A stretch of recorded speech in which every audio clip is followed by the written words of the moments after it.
Hey everybody, Uncle Rich here for another exciting adventure of Who's Telling the Truth. I figured we'd throw that in, something a little different.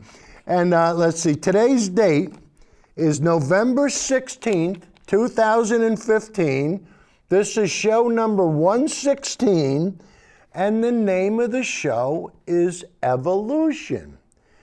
Now guys, you know, on our last show, we wanted to talk about Carson, Carly, and Cruz. But we had so much fun giving Cruz the old bada bing that we ran out of time. So, you know, it's funny, sometimes I almost think there is a God. Because, you know, now what we were gonna do last show, we can do on this show. And it just kind of falls in line because my good buddy, Dave Straight, who does his show, Straight Talk, when he came on his show, and you can call into his show, unfortunately you won't be able to call in today because we're taping it to be replayed tonight, but the rest of our shows for the year are gonna be live. So anyway, there'll be no call in today, but on Dave's show, there was a call in. And of course, I called up, and the one thing that Dave emphatically stated was that he believed in angels. Guys, that's perfectly fine. You can believe anything you want, but what can you prove? And that's why we call the show, Who's Telling the Truth? So today, the lion's share of the show is going to be on evolution. And you know, a lot of people say when it comes to evolution, you know, they'll talk about the theory of evolution. But guys, from now on, we're not going to call evolution, we're not going to quantify it by saying the theory of evolution. From now on, we're going to say the fact of evolution. That's right, because it's a fact. And what happens is, when you use the term theory, a lot of the simple folk get mixed up. You get people like Uncle Joey. You're going to try to explain the difference between a scientific theory and the theory of somebody that had too much espresso coffee, or the theory of somebody that slipped on a banana peel and hit his head and came up with a theory? No. But you see, you get guys like Marty and Uncle Joe and Dave. These guys don't understand science, and furthermore, they don't want to understand science. And why? Because they have to toe the conservative party line. It's that simple. If they don't toe the party line, boom, you're out. So guys, we're going to talk about that. But before we get to that, I want to give a shout out to Danbury Rising and to the people that have been standing in solidarity, you know, and this is what's going on at the hospital. And guys, I'm going to be honest with you. I'm not sure of everything. So rather than try to get involved and try to explain something that I'm not sure of, what we want to do is we're going to play a couple of clips tonight. And then after that, hopefully, I've asked Lynn Tabersack, I left her a phone mail today, to come on live next week and explain everything to us. So hopefully she'll get the message later today and she can come, because I tell you, she did a radio interview and it was just dynamite. And I started that, and guys, what it's about is, it's about putting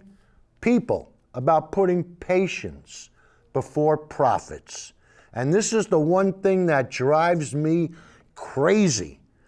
You know, you can make as much profit as you want, but take care of the people and the patients first.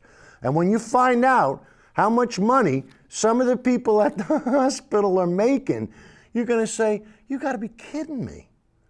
Like the supervisor, $800,000. That's sinful money. I mean, that's crazy. I think one guy got paid $3 million. Come on, to run a nonprofit hospital? How could you make profit if it's nonprofit? And this is something I just can't understand. So somebody's going to have to explain it to me, and hopefully it'll be Lynn. And, you know, hopefully next week everybody will tune in and we can get some nice back and forth, you know, dialogue going. But for today, we're going to start the show with a clip from Governor Malloy, and listen to the numbers. You're going to hear him talking about the numbers, and you're going to be in awe at how much some of these guys make. And I tell you, it's almost scary. So Judy, let's have clip number 1, please. Hospitals in our state, all but one, are not for profit. And as I pointed out to you, they made $1 billion last year in our state. And in many cases, they're paying their chief executives of a not-for-profit corporation substantially more than $1 million, including up to $3 million. And if you look at the top 10 people at hospitals, they're making a lot of money. In fact, the association pays its director. So the association, funded by hospitals, pays its director $800,000 a year. And they're arguing about this. I think healthcare has gotten too expensive. I think we're seeing that on a national basis. I think Republican candidates and Democratic candidates are talking about how healthcare has just gotten too darn expensive. And if you're going to not raise people's taxes, then you have to expect an industry that's making $1 billion a year in your community to trim its sales, or at least not increase what you're giving them so that they can make more money. So guys, once again, you know, next week, I really, you know, hopefully Lynn will show up, and I'm going to open up to, you know, some of the, I forget what it's called, and this is embarrassing, but it's called Stop the something or other. And this is the you know, I've seen these commercials on TV as well. But we're going to, you know, we'll bring everything to the table next week, because that's what we want to do. We want to lay the cards on the table, take a look at everything, and then, guys, you can be the judge. You can call up if you have questions. You know, we'll do this like gentlemen, but we'll get some answers. No more to double reverse. We put the cards on the table, everybody can see, and we make an adult decision. Sound fair? All right, we got you next week. Now, the second clip that we're going to do is it's going to show a candlelight vigil. And these are your friends and your neighbors. And these are your brothers and sisters and your cousins and your neighbors and the guy that lives down the street. And could you imagine getting wheeled into the hospital, like on a holiday or at night or something, and you say to the person that's taking care of you, are you one of the moochers and the takers who's trying to get a raise and trying to get over on us? Guys, come on, let's be honest. These are people that you live with, that you go to church with, that you go to soccer with, that your kids go to school with. These are people, they're not trying. All they want to do is make a living wage. That's all. You know what I mean? These are the people that you're going to face. And eventually we're all going to end up in the hospital, one way or the other. You know, let's hope it's the other. You know? Well, let's not hope it's the other. But anyway, let's see how our brothers and our sisters and our friends and neighbors and cousins and uncles and aunts all got together on a sunset evening so that they could fight for a living wage. So Judy, let's have clip number 2, please. This little light of mine, I'm gonna let it shine. The Danbury Rising Coalition came together for a candlelight vigil to raise awareness of caregivers at Danbury and New Milford hospitals seeking a stronger voice in patient care. Everywhere I go, I'm gonna let it shine, let it shine, let it shine, let it shine. Those people on your healthcare team, the people who wheel you in, the people who take your blood, the people who bring you your meals, the people who change your linens, the people who do the surgery and to help you heal, those people are the hands of God at work in this world. Well, everyone needs to be a VIP in our hospital. You, your mother, me. I've been a patient at the hospital. We have one of our organizers in the hospital right now. She should be a VIP. So all we are fighting for and asking the support of the community is for a fair contract to guarantee that it's all about patient care and employees as well. So that's who we're here to fight for and to help. You are fighting not only for yourself, you're fighting for your patient, and we are your patient. Together we can forge an alliance that Western Connecticut Health Network can't ignore. We won't let them silence our voices. Tonight, we will let them know that Danbury is rising, that Norwalk is united, and that we are stronger together. It behooves us to stand with these workers, because when these workers get stronger, our community is stronger. They have to listen to you because everybody is backing you. And that's what the statement that we gotta make. We're not alone. We're here to support everybody. And we have a saying that being in a union means you're never alone. And just to show we are teachers, we're healthcare workers, we're state workers, we have our teachers here tonight. We have state workers here tonight. We have our healthcare workers, and we have all our brothers and sisters in the community together. We're gonna win this, and keep up the fight. And Representative Godfrey and I are gonna be here and with you every step of the way. We can overcome, we can succeed, we can make Danbury Hospital back to the place it used to be, where patients come before profits. Your cause is not about you alone. It's really about the community, about the quality of healthcare, about treating people fairly. Join us in urging Western Connecticut Health Network's leadership to settle a fair contract with our hospital's hands-on healers and put patients before profits. Patients before profits.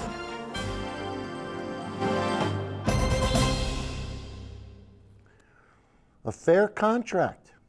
That's all they want. Can you imagine? Is that hard to accept? A fair contract? Or do you want to see all the money going to the top? You know? And you saw all the people that came out to stand with their friends and neighbors. You know what, guys? If these guys don't want to cooperate, instead of standing in a field by the hospital, let's go to the CEO's house. Get a couple of buses. We'll rent a couple of buses. One afternoon, we all drive up there. I'm sure he lives in a gated community. We park the buses, everybody gets out with their can, and we embarrass and we humiliate them. And that's the way things change.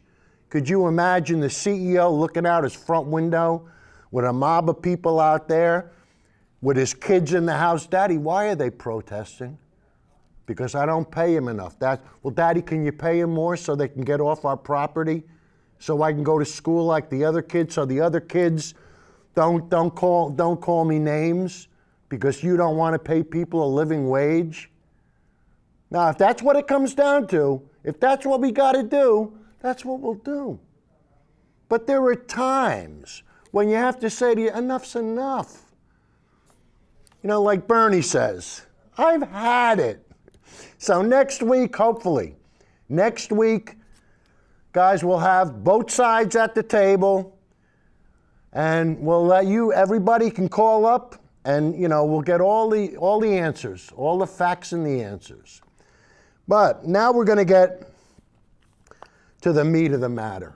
And the reason why we're doing creationism is because of there's a guy that's running for president.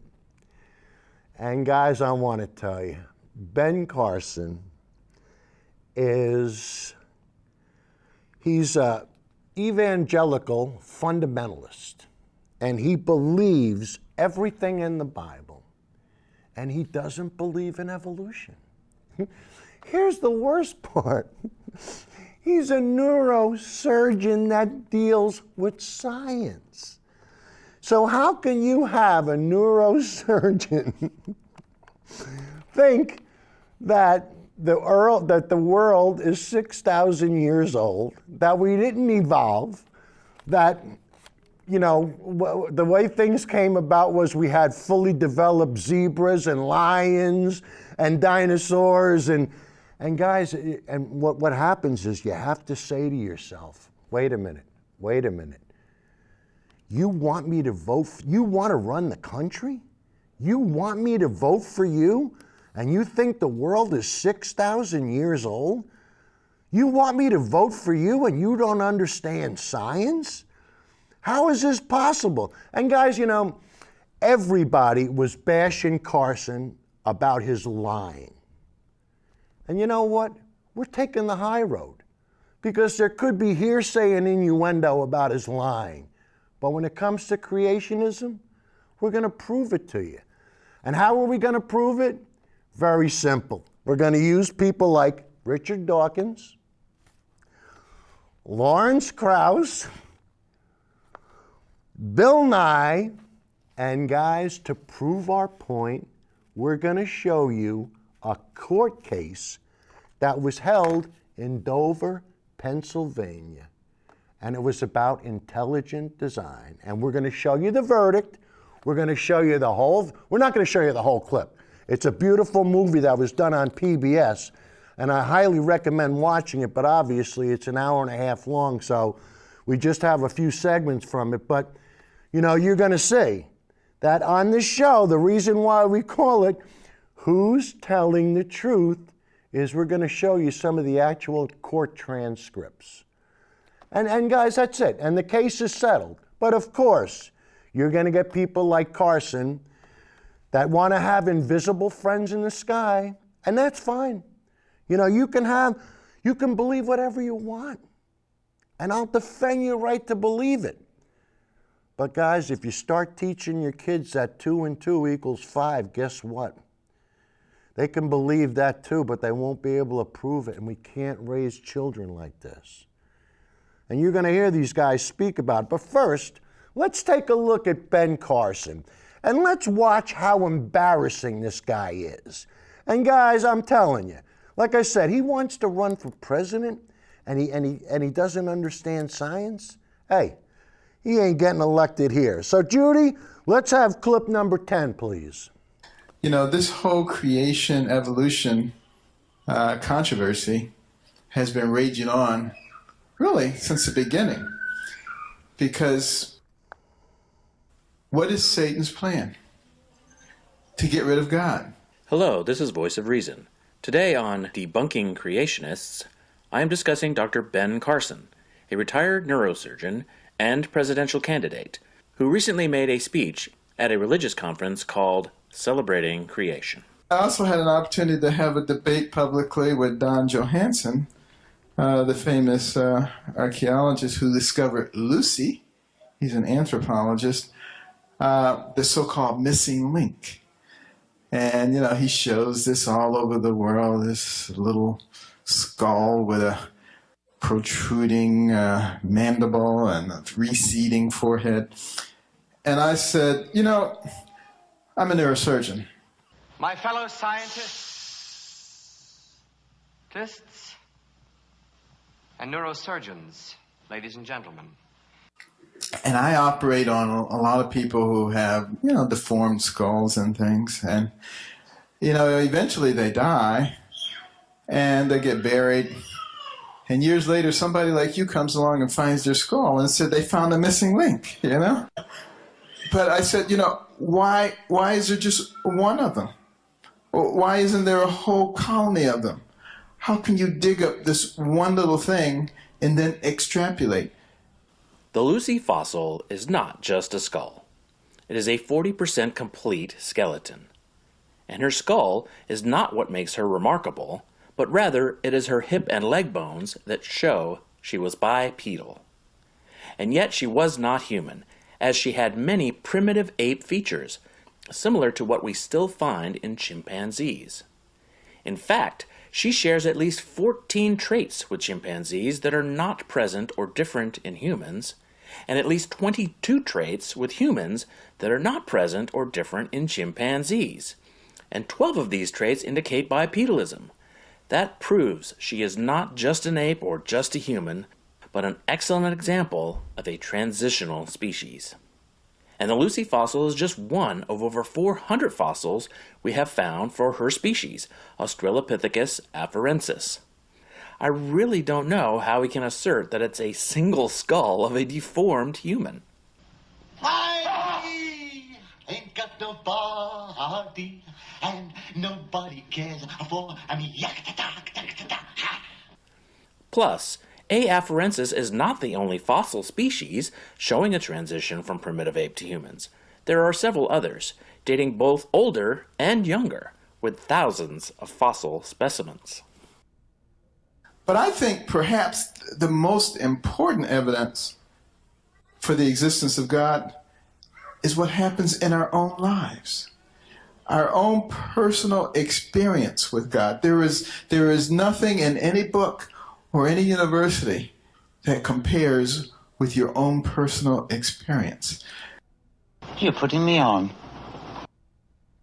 The main problem with relying on personal experience to answer any important questions is confirmation bias, the tendency we all have to pay attention to the facts and events that confirm our beliefs and to ignore or rationalize those that don't.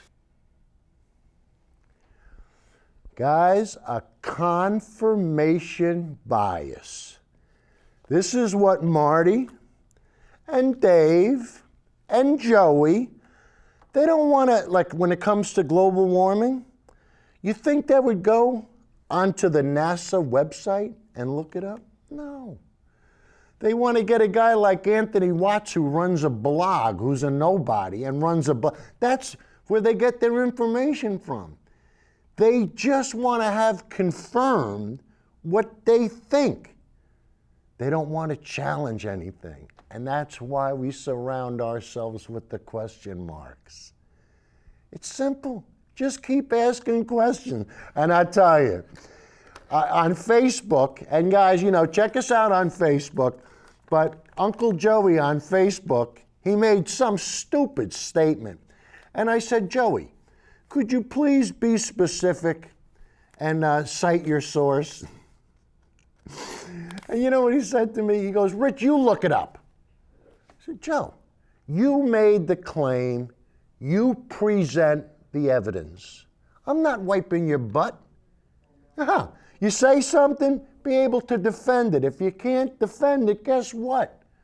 You're making it up. And we don't go for that anymore, right, guys? All right, so the next clip is going to be from the Khan Academy. And this is how they teach people to deceive other people. So, Judy, let's have clip number 11, please.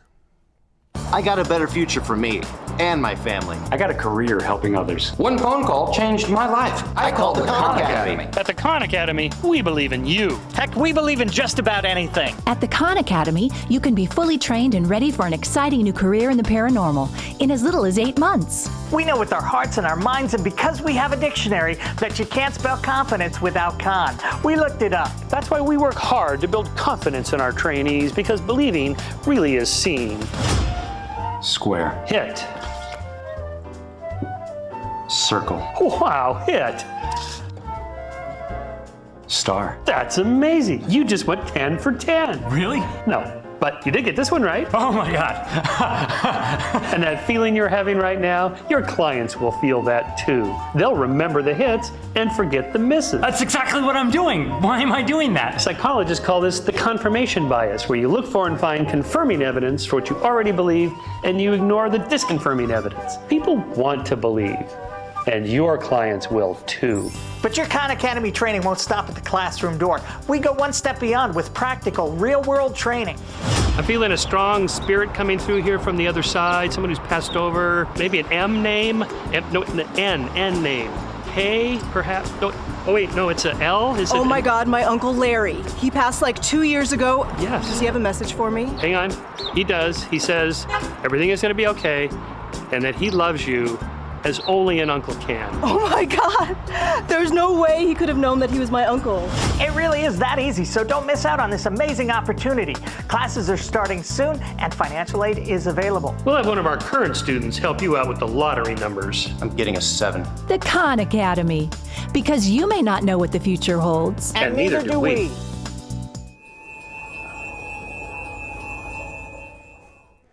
Guys, wasn't that cute? But I mean, this is what it comes down to. You have to con people. And, you know, you get guys like Dave and Marty and Joe, They don't care. They're so politically involved that they've lost all sense of reason. Really. I mean, they've lost all sense. And the next clip we're going to show you, a lot of the simple folk will vehemently stand behind the statement, well, if there's evolution, then how come there's still chimpanzees? Well, guys, I can't explain it to you, but we'll let Richard Dawkins explain it to you. So, Judy, let's have clip number 12, please.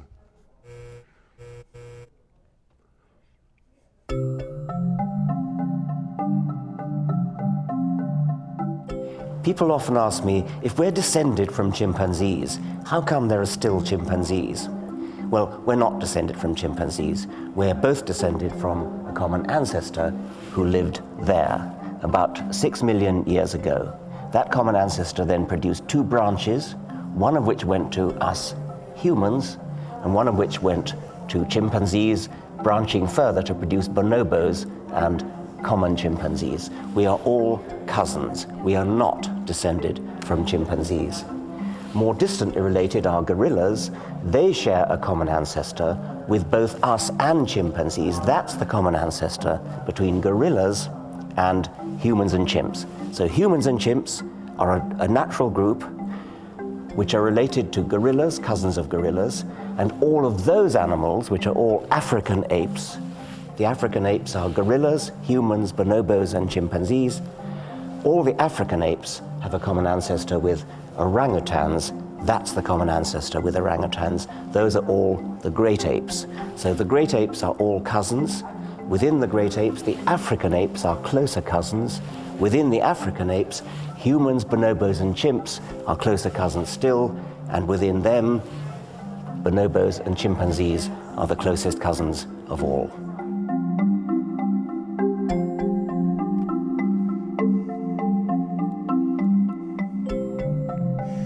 So guys, so we're all related to orangutans. And what are orangutans related to? Donald Trump.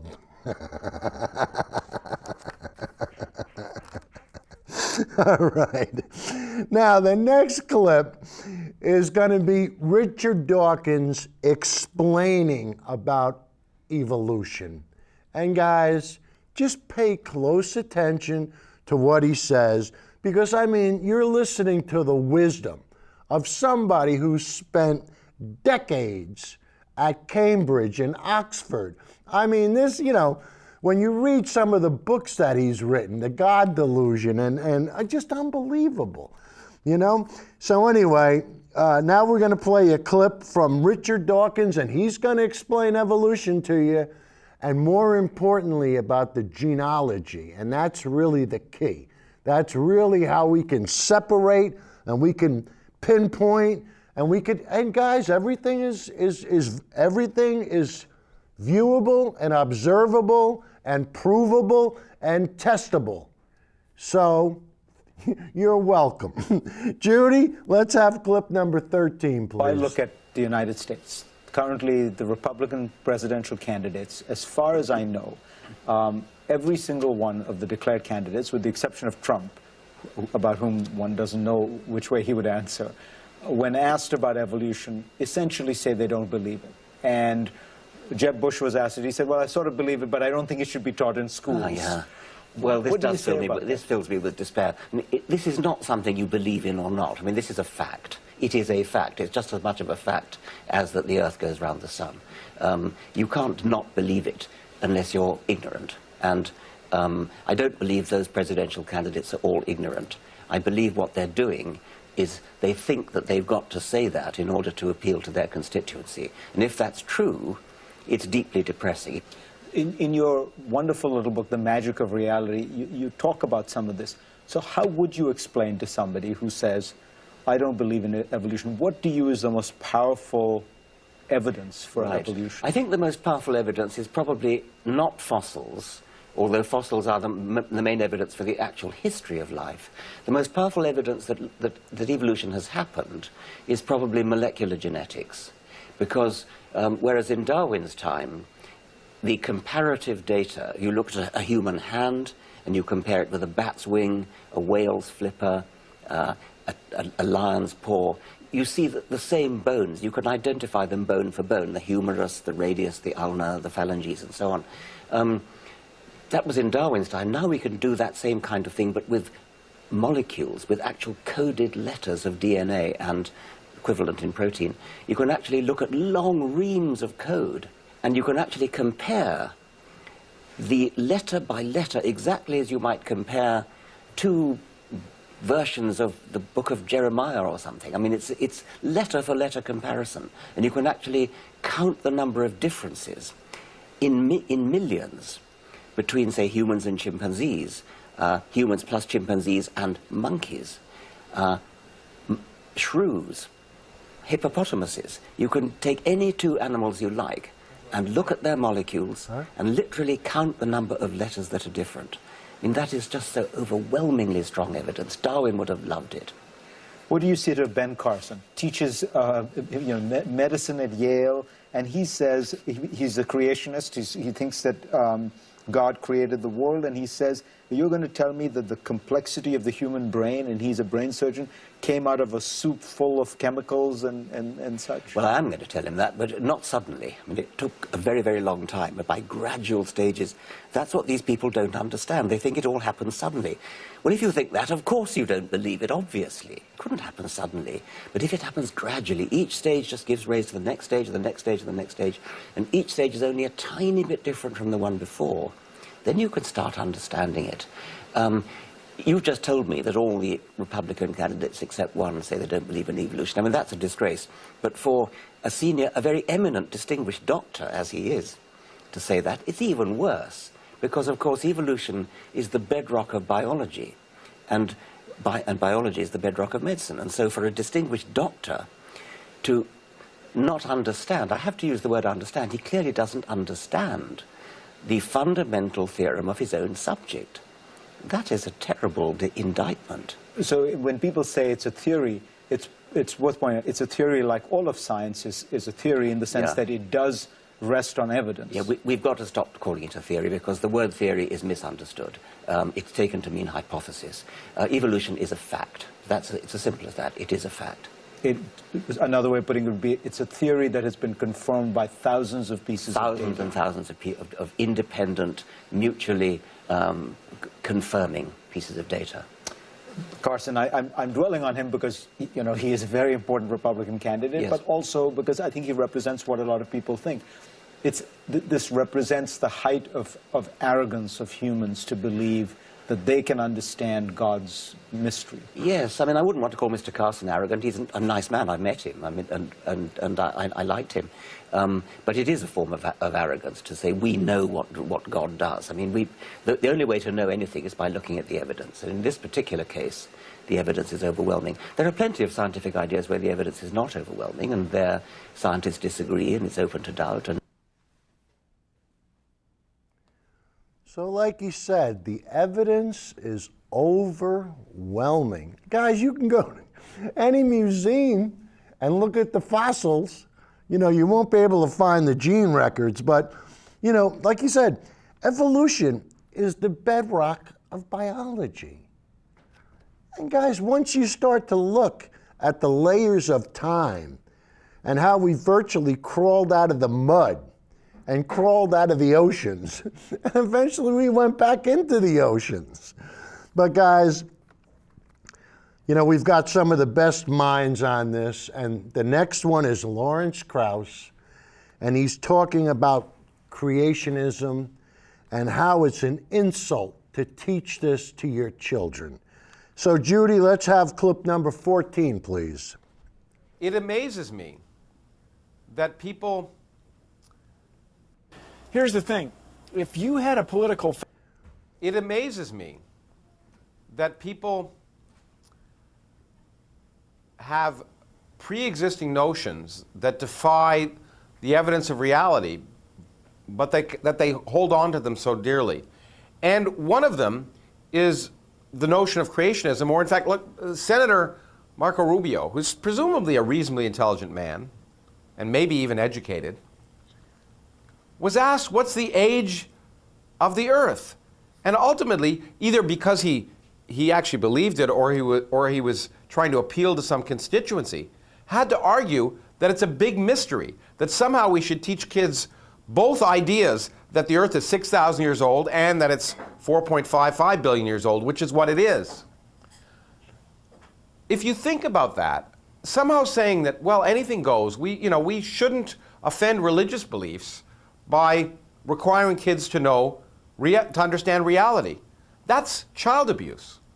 And if you think about it, teaching kids or allowing the notion that the Earth is 6,000 years old to be promulgated in schools is like teaching kids that the distance across the United States is 17 feet. That's how big an error it is. Now you might say, look, a lot of people believe that, so don't we owe it to them to allow their views to be present in school? Well, as I've often said, the purpose of education is not to validate ignorance, but to overcome it. 50% of the people in the United States, when we probe them each year with the National Science Foundation, think that the sun goes around the Earth, not that the Earth goes around the sun. When we ask the question, we provide the question, the Earth goes around the sun and takes a year to do it, true or false? Almost every year, 50% of the people get that wrong. Now, does that mean in schools we should allow the anti-Galilean and Copernican idea that the sun goes around the Earth to be taught? Absolutely not.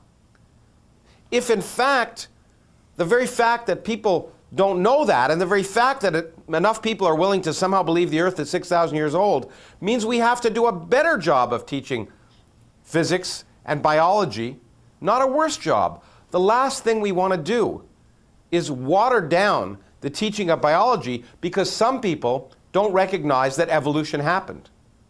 Evolution is the basis of modern biology. And in fact, if a lot of people don't believe it, it only means we have to do a better job teaching it. So once again, I repeat, the purpose of education is not to validate ignorance, but to overcome it. And to overcome a situation where a United States senator can speak such manifest nonsense with impunity is vitally important to the healthy future of our society. Technology and biotechnology will be the basis of our economic future. And if we allow nonsense to be promulgated in the schools, we do a disservice to our students, a disservice to our children, and we're guaranteeing that they will fall behind in a competitive world that depends upon a skilled workforce able to understand and manipulate technology and science.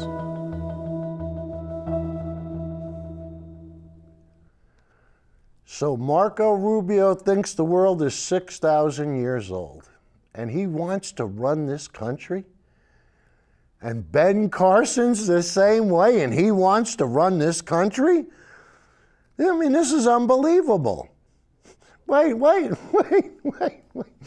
going to have more fun, because now we're just going to pile on with more from Bill Nye, and then we're going to get to the Judgment Day. But anyway, Judy, for now, let's have clip number 15, please. Here's the thing. If you had a political faction that insisted that we teach that the world is flat, and it's a conspiracy of scientists and others who published these pictures where the world was round, after a while, people would insist that you not teach that anymore. Well, let me say that the evidence for the age of the Earth is every bit as compelling. The Earth is 4.5 billion years old, not 6 or 10,000 years old. What would you say to some of the parents who are like, look, you know, we're going to go ahead, we'll learn about evolution, but we also believe in creationism. What is the harm in learning the Bible's creation story? Well, learning the story is fine. I mean, that's great, but it's not science. And tax dollars used for science education shouldn't be used to teach creationism as an alternative. Creationism is not right. It's that assertion that the world is that young and was created that quickly, and that ancient dinosaurs are some sort of deity's scheme to trick you. That's not right. That's not science. A Gallup so poll, tax dollars shouldn't be used to teach that. A Gallup poll actually says that 46% of Americans believe in creationism, that God created man in the past 10,000 years or so. And it's actually more than 135 million people. Why do you suppose that that belief persists? It's troubling. I guess because, guys, people like me have not done our job. The evidence for the age of the earth is remarkable. It's wonderful. It's empowering. It fills me with reverence. Why I often question that poll has been quoted several times in the last week. I wonder if that question was phrased properly. Everybody relies on technology. You and I are talking on television. Last night, the guy running for president made reference to Apple, to iPods, to the innovators in Silicon Valley. Those people all are engineers who understand science and understand the role of radioactivity in showing the age of the earth. This is quite an irony. I want to play a little bit of a YouTube video that is part of this debate. I want you to listen in. If you want to deny evolution and live in your world that's completely inconsistent with everything we observe in the universe, that's fine. But don't make your kids do it. Are you worried, Bill, in any way that you're taking on, you're taking on a lot of folks here, and it's a very emotional, sometimes passionate subject here, that people are going to turn away from you as the science guy, turn away from some of the things that you're pointing out that you want people to pay attention to? I follow you. I know just what you mean. But shooting the messenger isn't going to change the science. And I emphasize again in that video, I was talking about the use of tax dollars for science education. So this is a very important thing if we want to have jobs, if we want the United States to be the world leader, the innovator, to come up with the new inventions. Guys, that's scary, isn't it? 46% of the American people believe in creationism. That's hard to believe. Uncle Joey, you got plenty of company, babe. All right, now we're going to get to the judgment part. And guys, like I said, this was done on PBS, and you're not going to believe who helped fund this, but we're going to show you in the first clip who helped fund it, and you're going to sit there and scratch your head, but it's true. So guys, let's have some fun, and let's see what happened in an actual court in Dover, Pennsylvania, when the religious fruitcakes tried to slip in creationism under the disguise of intelligent design. So Judy, let's have clip number 20, please. Dover, Pennsylvania. Like much of the United States, Dover has become a town divided. I personally don't believe in Darwin's theory of evolution. Saying that you don't believe in evolution is almost saying for us, well, we don't believe that the Civil War ever took place in the United States. Dover is split between those who accept Charles Darwin's theory of evolution and those who reject it. And that rift between science and scripture nearly destroyed the community. Signs of trouble first appeared after a Dover high school student painted a mural showing the evolution of humans from ape-like ancestors. It was a lovely piece of artwork, very well done artistically, and it did not offend me in any way. But some in Dover were offended by the idea that humans and apes are related. And that mural was removed from the classroom and destroyed. Flames soon spread to the local school board. Angry that only Darwin's theory of evolution was being taught, the board required students hear about a controversial idea at odds with Darwin called intelligent design. To just talk about Darwin to the exclusion of anything else perpetrates a fraud. But many say intelligent design is the fraud. Intelligent design is a science stopper. It makes people stupid. 11 Dover residents sued their school board to keep intelligent design out of the classroom. And almost overnight, Dover was catapulted to the front pages of the nation's newspapers and the front lines in the war on evolution. Trials tear communities apart. They set neighbor against neighbor. Nobody wants to do this. You do it when you have to.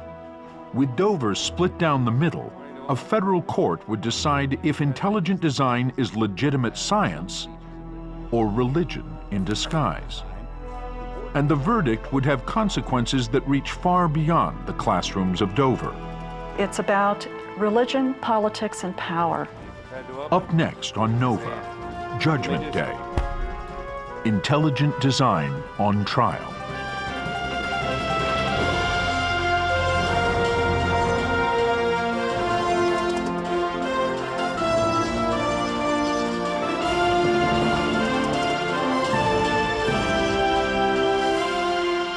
Oh, let it go, let it go. Damn it. All right, too late. I wanted to play the end of the clip because David Koch was one of the funders, and I wanted to show that. So anyway, but trust me, David Koch is one of the funders for PBS. So I'll tell you, when he finds out that he's funding something that goes against creationism, he ain't gonna be a happy camper. But guys, now we're gonna show you part 2 of the movie, and it's called, like I said, it's called Judgment Day. You can watch the whole thing on YouTube, and I highly recommend it. So Judy, let's have clip number 21, please.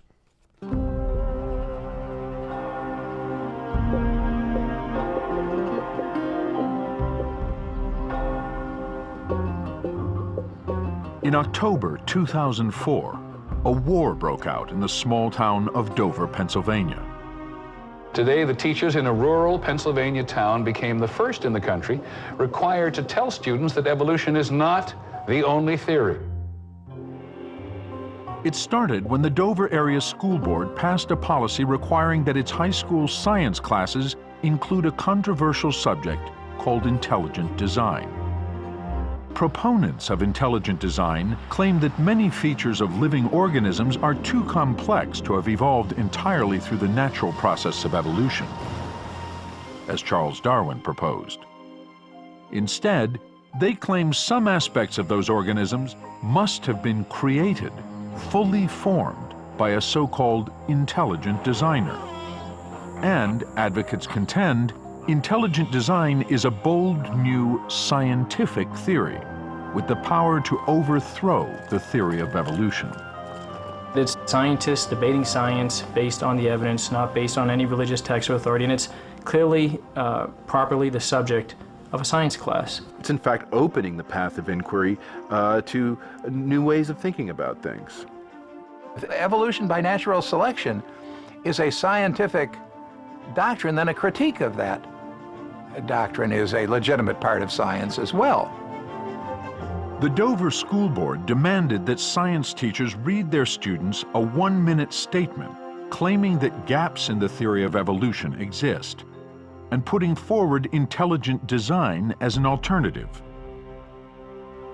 The statement also directed students to an intelligent design textbook called Of Pandas and People that would be made available.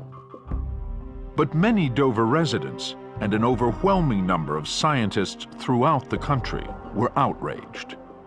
They say intelligent design is nothing but religion in disguise, the latest front in the war on evolution. The goal of intelligent design is to try to re-Christianize American society. Intelligent design is not anywhere a scientific concept. It's not a field of science. It's not being actively researched by anyone. It's a violation of everything we mean and everything we understand by science. The stage was set for a battle that would pit friend against friend and neighbor against neighbor. It was like we shot somebody's dog. I mean, there was a blow up like you couldn't believe. This is like a civil war within the community, there's no question. Before it was over, this battle would land the school board in federal court. No cameras were allowed in the courtroom, so to bring this historic showdown between evolution and intelligent design to light, Nova has dramatized key scenes from court transcripts. It was a 6-week trial in which modern biology was Exhibit A. And hanging in the balance was not just the Dover biology curriculum. The future of science education in America, the separation of church and state, and the very nature of scientific inquiry were all on trial.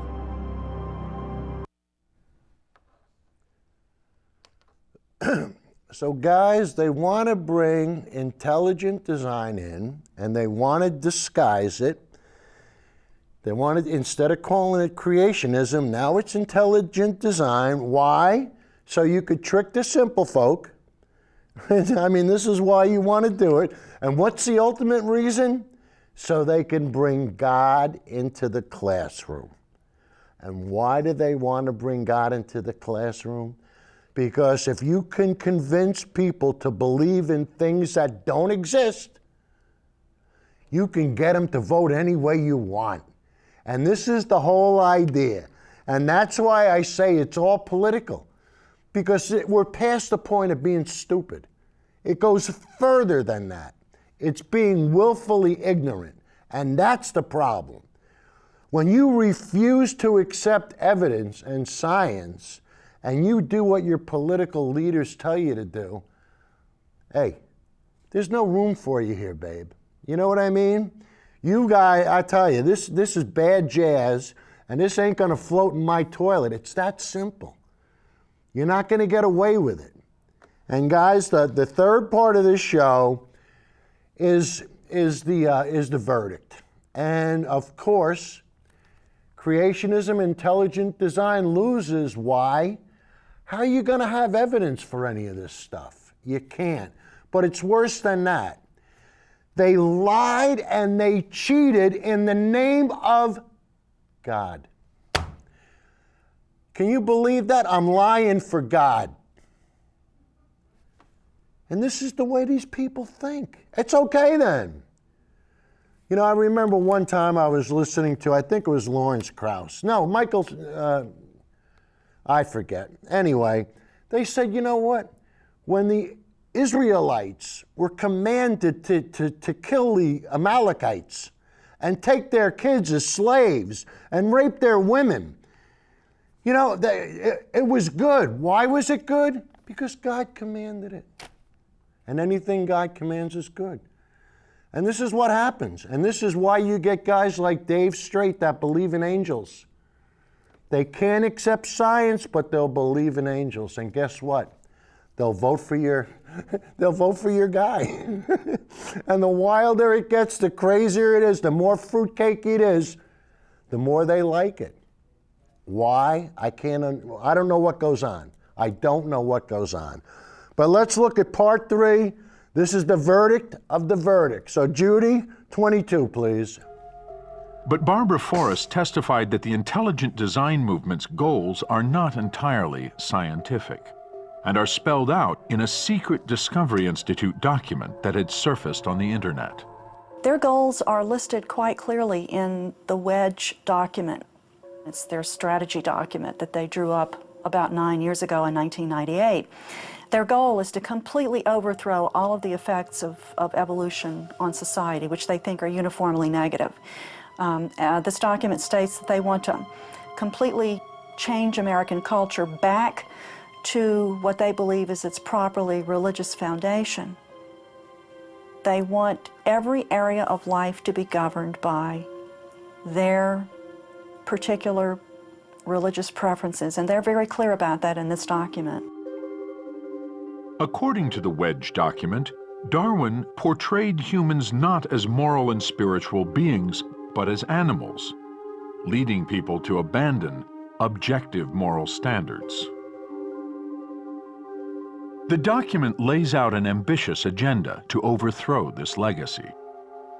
To see intelligent design theory as the dominant perspective in science, and to see design theory permeate our religious, cultural, moral, and political life. Though not written by Philip Johnson, the Wedge document is an outgrowth of a broader policy he conceived called the Wedge Strategy. I know it can be made to sound like something sinister and conspiratorial, but the Wedge Strategy, as I've explained it, is quite simple and innocent. When you use a wedge to split a log, you start with the sharp edge of the wedge. My job is to be the sharp edge of the wedge, to use my academic credentials and legal abilities to get some hearing for the proposition that there really is something fundamentally wrong with the Darwinian story. But I can't answer all the questions that arise. And so we need other people to form the thick edge of the wedge to take on the questions that do require scientific expertise.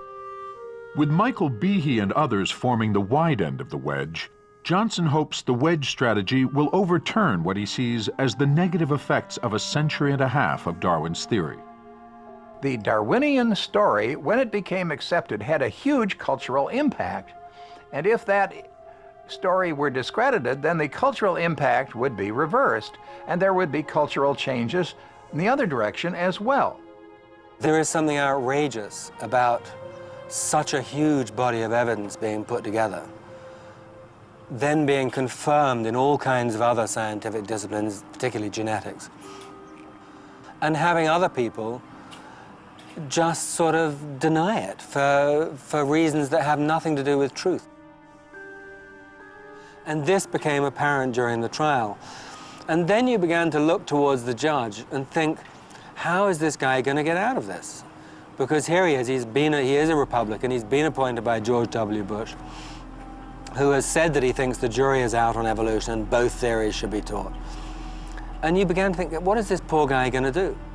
Whatever the motivations of the Discovery Institute, the intelligent design movement, or the authors of the book Of Pandas and People, Judge Jones would need to focus on the motivation. 4 days after the trial ended, Dover residents rendered their own verdict on intelligent design with a huge turnout for the school board election. Guys, the school board voted overwhelmingly to get rid of the creationists. Yes, they did. And the judge ruled in favor of the anti-creationist stuff. And did you notice who the wedge was? The Discovery Institute. And who funds the Discovery Institute? The Koch brothers. More proof that they're trying to buy the country. So guys, remember, next week we're going to have a call-in with what's going on at the hospital. So tell your friends. We're going to put the cards on the table. We're going to have the call, and we're going to have a lot of fun. Judy, how much time we got? We'll see you next week, guys. Toodles.